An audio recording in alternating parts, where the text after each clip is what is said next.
Have you ever done something just for fun, only to end up ruining your entire life? That's exactly what happened to me when I took a DNA test as a joke. My name is Jake. I'm 35 years old, married for 9 years, and the proud father, well, at least I thought I was, of an amazing 6-year-old boy named Oliver. My wife, Sarah, and I had what I believed to be a solid marriage. We had our ups and downs like any couple, but I never suspected that the foundation of our relationship was built on a lie.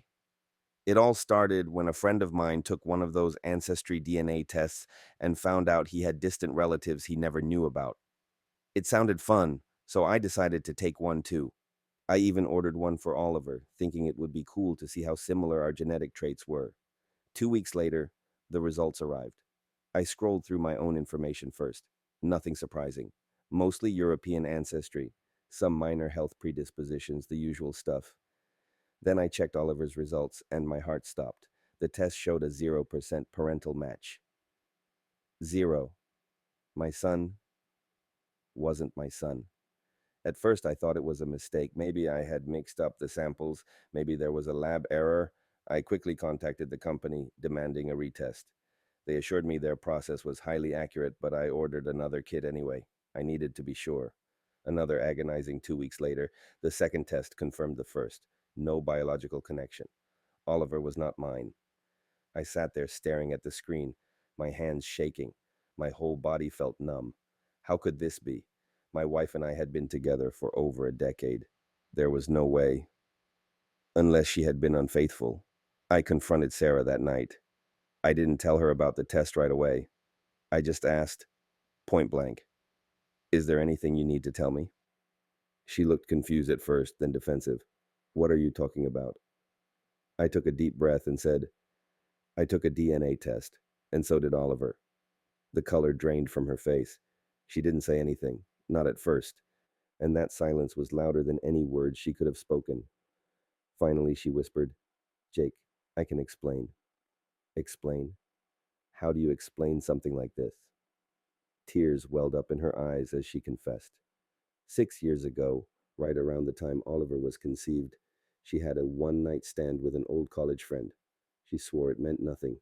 She claimed she never thought Oliver wasn't mine. She begged me to believe that she had no idea, but I couldn't process anything. All I could hear was the blood pounding in my ears. All I could think about was my son. The boy I had raised, loved, and protected was not mine, and the woman I trusted more than anyone had betrayed me in the worst way possible. I didn't sleep that night. I couldn't. I kept looking at old pictures of Oliver, searching for something, anything, that would make him still feel like my son. And in a way, he was. Biology or not, I had been his father in every way that mattered. But the betrayal, I couldn't ignore it. I didn't know what to do. I couldn't just walk away from Oliver. He was innocent in all this. But how could I stay with a woman who had lied to me for 6 years? I took a few days to think, avoiding Sarah as much as possible. She kept texting me, apologizing over and over. My family and friends started noticing that something was wrong, but I wasn't ready to talk about it. Then, one evening, Oliver ran up to me, hugged me tight, and said, "Daddy, I love you." And that's when I broke. I made a decision that night. I wasn't going to abandon him. He was still my son, no matter what. But as for my marriage, that was another story. Sarah begged for therapy, for second chances, for anything that would make me stay. But some betrayals cut too deep. I told her I needed space, and I moved out the next day. The divorce process was brutal. She fought for full custody, but I wasn't about to let her take Oliver away from me. In the end, we agreed on shared custody, and I got to keep my relationship with my son.